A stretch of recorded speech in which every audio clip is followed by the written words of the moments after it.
হরে কৃষ্ণ। আজকাল একটা ট্রেন্ড চলছে খুব ইউটিউবে, ইনস্টাগ্রামে, ফেসবুকে, কি 108 চ্যালেঞ্জ, 108 দিন চ্যালেঞ্জ। কেউ জিমের চ্যালেঞ্জ করছে, কেউ সকালে ঘুম থেকে ওঠার 108 দিনের চ্যালেঞ্জ। তা আমরা ভক্তরা কি চ্যালেঞ্জ করতে পারি? আমরা ভক্তরা করতে পারি 108 দিন 108 ভগবদ্গীতা শ্লোক চ্যালেঞ্জ।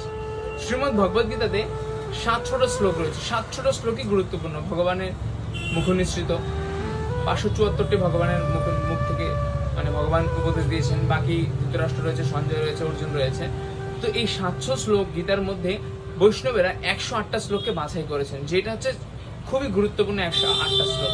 সেই 108টা শ্লোক আমরা 108 দিন আমরা উচ্চারণ করব। আমরা এইভাবে 108টা শ্লোক চ্যালেঞ্জ করব। তো আজকে ডে 1 না, আজকে ডে 0। আজকে আমরা কি করব, যে ভগবদ্গীতা যে প্রণাম মন্ত্র দিয়ে আমরা শুরু করব। কালকে থেকে আমরা প্রথম শ্লোক, 1 নম্বর শ্লোক এইভাবে শুরু করবো আমরা। আজকে হচ্ছে ভগবদ্গীতার প্রণাম মন্ত্র।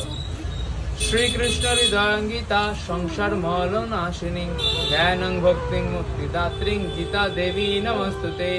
এই ভগবদ্গীতা হচ্ছে ভগবান শ্রীকৃষ্ণের হৃদয় স্বরূপ, এবং কি এই গীতার জ্ঞান কি করবে, আমাদের সংসারে যে মলিনতা সেগুলোকে দূর করবে।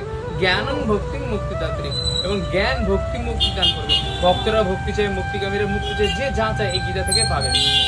সেই জন্য গীতা দেবীকে আমি নমস্কার করি। হরে কৃষ্ণ।